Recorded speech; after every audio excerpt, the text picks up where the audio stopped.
Hey everyone, Barbara Rankin here with another video creator tutorial for ColourArte, and you're probably wondering what I have all over my desk. Well, these are the packaging from embellishment pieces that I purchased at my local craft store.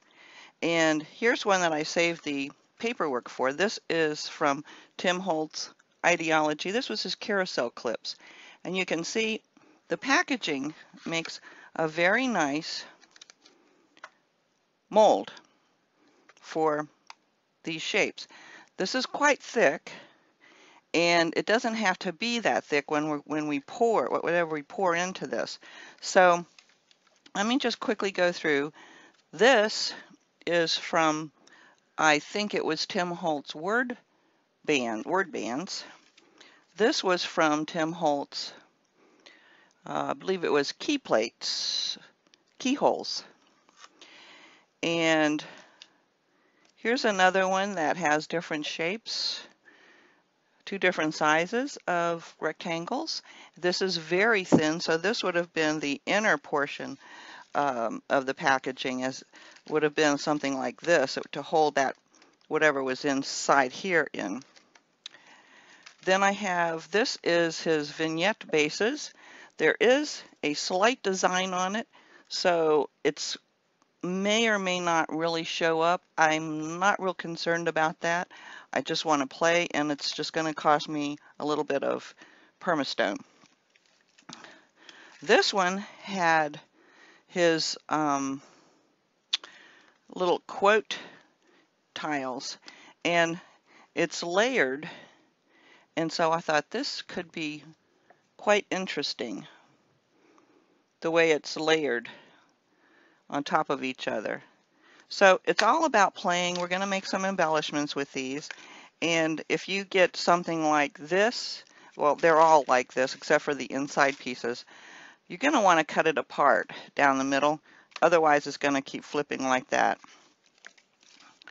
So that's the first thing I'm going to do with this particular one, is just cut that down the middle. And let's get some PermaStone mixed up. Okay, I've got my PermaStone here, which is a casting compound. And it's really nice. It's made by Activa. And it looks like baking powder, maybe, but it's not. And it will make a very nice, smooth, molded piece when we're done.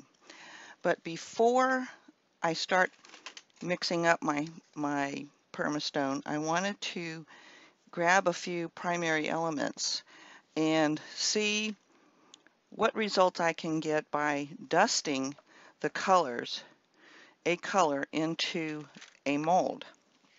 Now, I'm just going to pick any mold, and I've got a nice soft brush here, and I'm just making sure I don't have any dust or anything in there. And I think we'll start with Guatemalan Green. This is Primary Elements.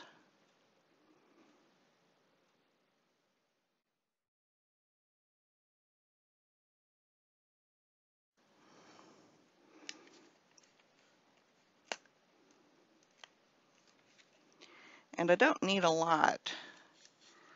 The only reason I don't pour this into the mixture is twofold. First of all, the PermaStone is white. It's a white casting compound, and it dries white. And what that will do is probably mute the metallic luster and also make it more pastel. So I've just dusted some of the color inside, not a lot, and we'll learn from this whether we need to put more in or not. I think I will do a little more dusting just to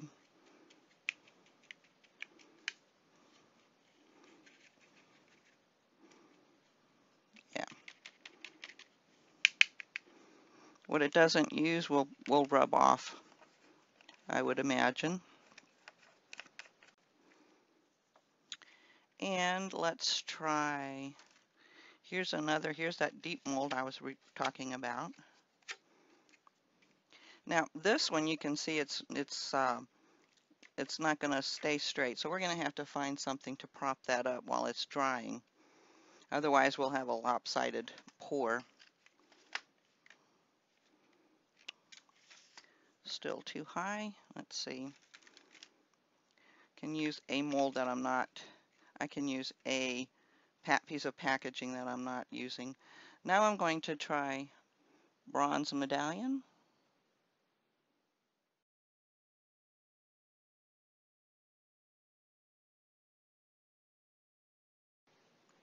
Now I don't care if there's any primary elements on my brush because I use so little that it won't really matter. I'm just going to pick up some of the bronze medallion and brush it into another mold. Now this is one of the pieces of packaging that I mentioned was pretty deep. You don't have to fill it to the top, and I won't. And of course if we don't like what we get, we can just paint over it. It's as simple as that.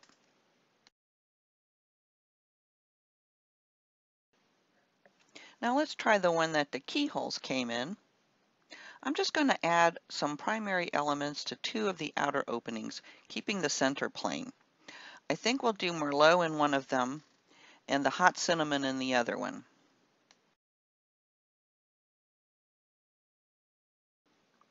So I'll be working with just these three for now. Check each one to make sure they're level before you're ready to mix and pour your PermaStone. Instructions on the box are simple and straightforward.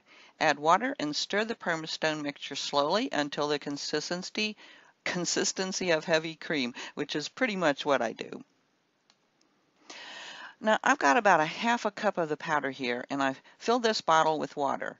I'll be adding more and more water and mixing until I get the consistency I want. I'll go ahead and speed up the video here and come back in if I need to tell you something important.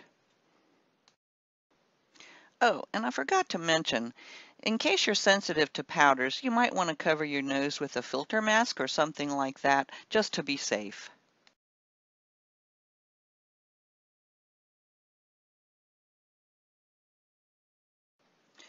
Pour the mixture into the mold, and use your craft stick to move it around if your mix is too thick. If you get bubbles, you can tap your craft stick into the mixture, or what works better for me is to tap the package mold onto the surface. This usually brings the bubbles to the top, which in this case is actually the backside of the embellishment and won't be seen.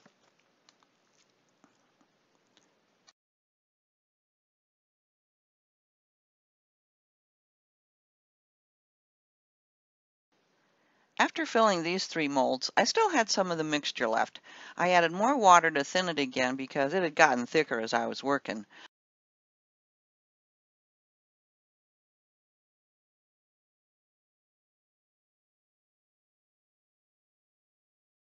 I am using the vignette base mold for this last bit. It's always a good idea to have extras nearby just in case you still have some of that mixture left. Also, I recommend not overfilling the molds for best results. Otherwise, you will be spending a lot of time sanding, mending, or repairing the pieces to make them look right. I continued adding water and mixing what was left in my cup really well so I could finish off the smaller vignette base too. Now set the molds aside to dry.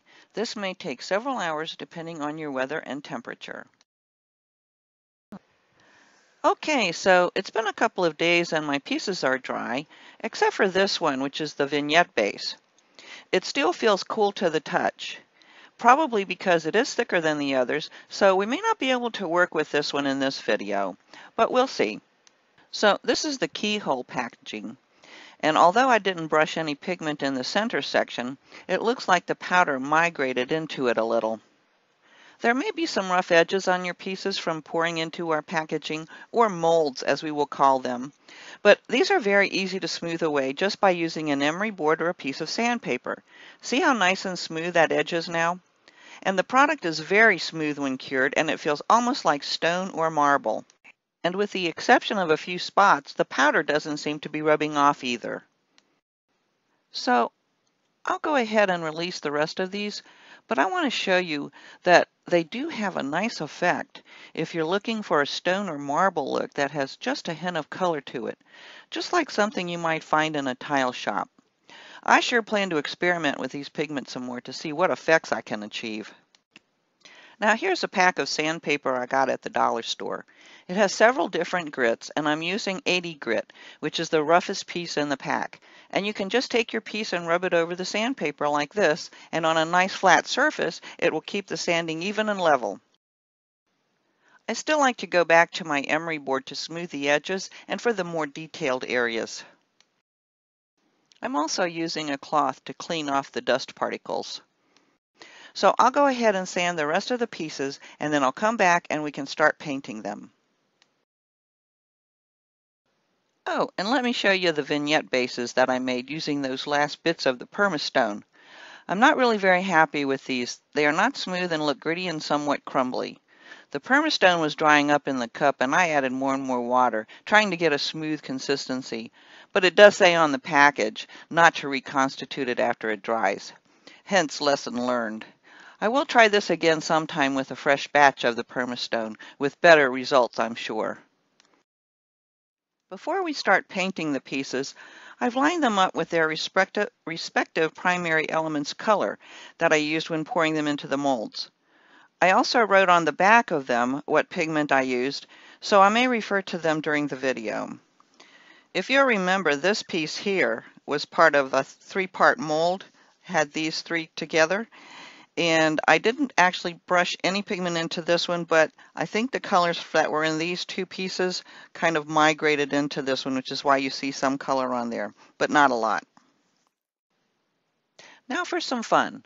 I'm going to use the bronze Medallion primary elements for this first one that already has that same color on it. Just pick up the powder from the jar lid and rub it all over the piece. I'm not sure why it is sticking so well to the PermaStone, but it seems to be doing pretty well. However, I will use a fixative spray to ensure that the primary element stays put. For added texture, I'm going to use this stamp set from Artsy that has small stamp images, which are perfect for the sizes I'm working on. Use a black archival ink to stamp partial images of this mini script stamp randomly over the top and sides, drying occasionally so you can handle the piece without smearing the ink. I laid the stamp on my table, stamp side up, and took the piece to the stamp to get good impressions on the sides of the piece. When all the ink was dry, I rubbed a light coat of the bronze Medallion primary elements over the stamped images to knock them back. I used Krylon Crystal Clear Spray to fix the bronze Medallion primary elements on the surface. You could also use Krylon's Workable Fix-If or whatever you have on hand. However, I noticed that my thumbprint left a mark in the center of the piece, but I will cover it up with more paint, so it should be all right. I have a napkin here that has lots of smaller images on it, which is perfect for decoupaging onto small items such as these. I cut one of the birds out, and now I'm going to adhere to the surface. It will cover up my fingerprint that I left on the top, and it will look good too. I'll be using a soft bristle brush and an ultra matte varnish to adhere the napkin. First, apply a light coat of the varnish to the surface, then gently lay the napkin cut out over the top. Working from the center out, carefully brush out any air bubbles and cover the napkin with a coat of the varnish as well. These napkins are usually 1 or 2 ply, and those need to be removed. Then they are very delicate and easily torn, so a gentle application is needed. And dry your piece before proceeding any further. You can see how the napkin just disappears into the background. I found these rhinestones in my stash and thought they'd be perfect for adding to this open area on my piece. So I used a craft knife to pick up the gems and then set them in place. Usually I'd add glue to make sure they don't pop off, but I'll be adding a coat of embossing powder in the next step so they won't go anywhere after that. Next, I'm going to ink up the top of my piece with Versamark ink. This stuff is sticky and the embossing powder will really stick to it. I'm using clear UT, also known as ultra thick embossing enamel, and I've placed my piece in a coffee filter to catch the excess. Start heating it with your heat tool until all the embossing powder has melted. But be very careful now. The PermaStone will get very hot, and so will the UT. So you will want to wait until it cools before handling it, which is why I'm leaving it in the coffee filter and adding pinches of more UT while the first layer is still hot. The first layers always look bumpy, which is a cool look for some occasions, but the more layers you add, the more level the UT becomes and gives you a clear glass-like coating, which is the effect we're going for. Using the coffee filter, carefully pick up the piece and set it off to the side to cool. Let's work on the blue piece. I like the subtle look of this one, so I've cut out a flower from the napkin and I'm carefully removing the 2 plies from the top sheet. I'm going to use matte medium to adhere it this time, just to show you that you can use different mediums for the same job. I'm going to apply the matte medium with my finger this time too, and then gently lay the napkin piece over it. I'll use my finger to apply more medium to the top surface and carefully push out any air bubbles. Then I'll dry it with the heat tool.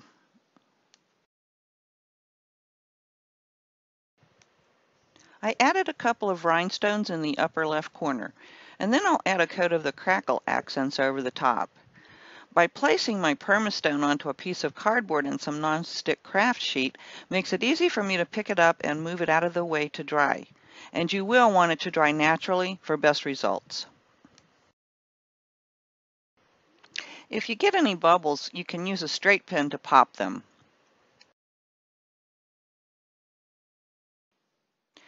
After the crackle accents have dried thoroughly, take your Guatemalan Green Primary Elements and rub the powder over the cracks with your finger. The powder will sink down into the cracks and make a beautiful texture. I haven't used this product for a while, and I'm not sure why I didn't get many cracks on the top, but I'm thinking it's because I laid down such a thick layer, while the sides were quite thin where the cracks are most prevalent. So keep that in mind if you use this product. Perhaps a thinner layer works best.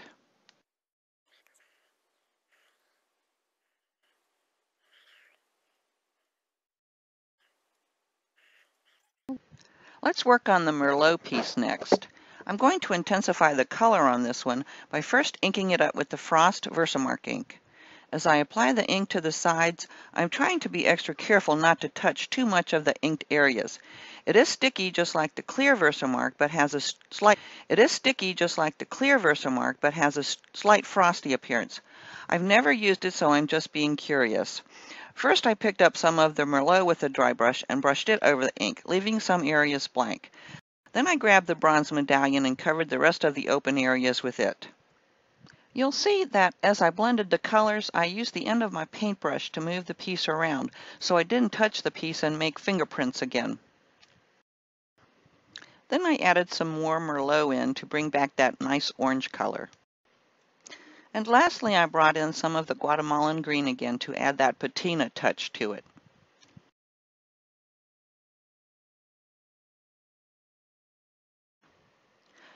I used the end of my brush to nudge the PermaStone onto a piece of cardboard so that I could take it outside and fix it with a finished spray of the Krylon Crystal Clear.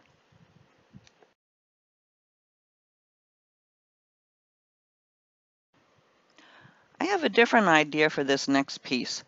I'm going to use the True Silver Vivid to make this piece look like pewter or silver. I first brushed a coat of the Vivid True Silver over the piece, making sure to get good coverage on the sides too.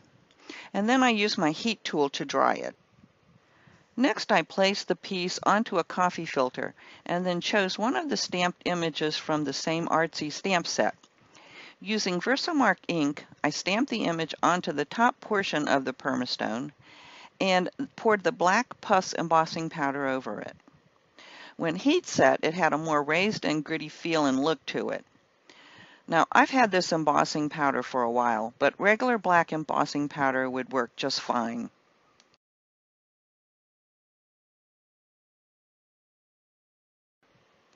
Remember to be careful with your heat tool and wait for the piece to cool before handling it. It gets pretty darn hot.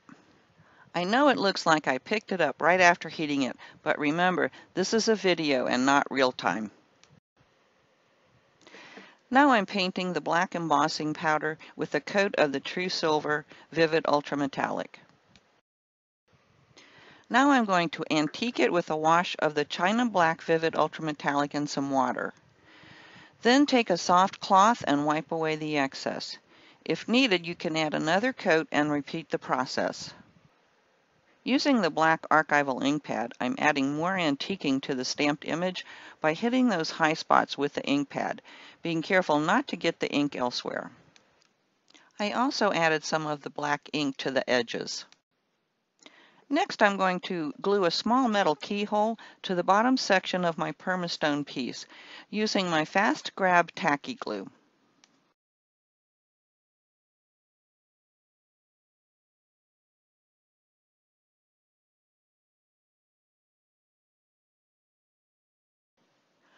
Place the next piece onto a scrap of cardboard and dribble a small amount of the solution over the top, using your finger to spread it over the surface.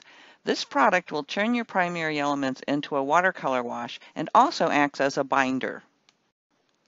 Pick up a dry brush and dip it into the hot cinnamon primary elements, spreading it over the wet solution. You can see how vibrant the colors are with this product.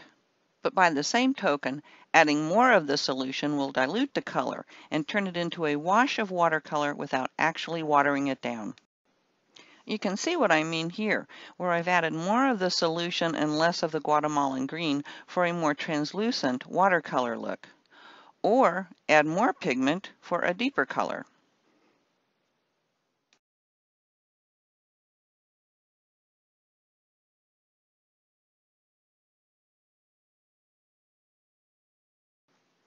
Now I've picked up a small amount of the solution onto my finger and then picked up more of the hot cinnamon to randomly add that color back in where it seems to be lacking. You'll also want to dry your colors between applications to keep them from blending in with the next layer.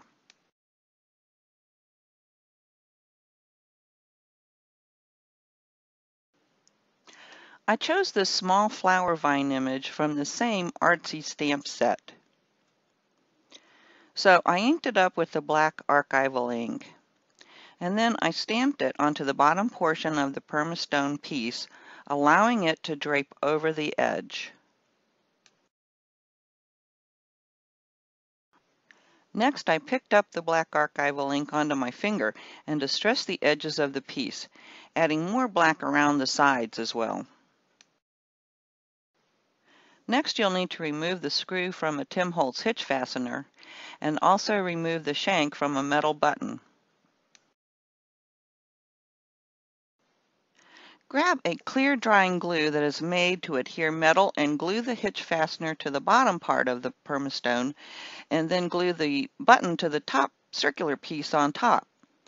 My idea for this piece is to hang it on the wall near the door and hang an extra house key from it. Now, back to this piece that I previously took outside to spray with the crystal clear coating. I used this azure embellishing butter on a decorative metal keyhole. And now I want to add it to the edges of the PermaStone. This is a pretty antiquing effect that really adds age and vintage goodness to your pieces. You can speed up the drying time with your heat tool, and then you can glue the keyhole to the center of your embellishment.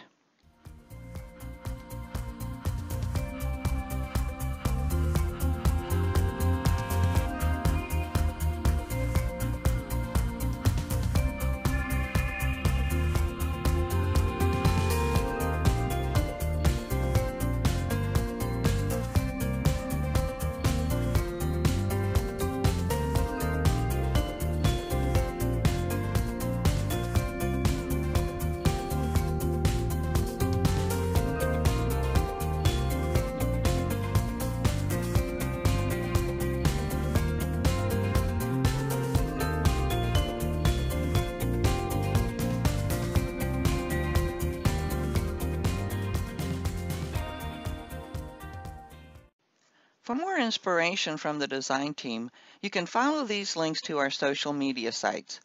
If you enjoyed today's project, please give me a thumbs up, and I hope you will consider subscribing to the ColourArte channel. Thanks for watching, and always take time to play.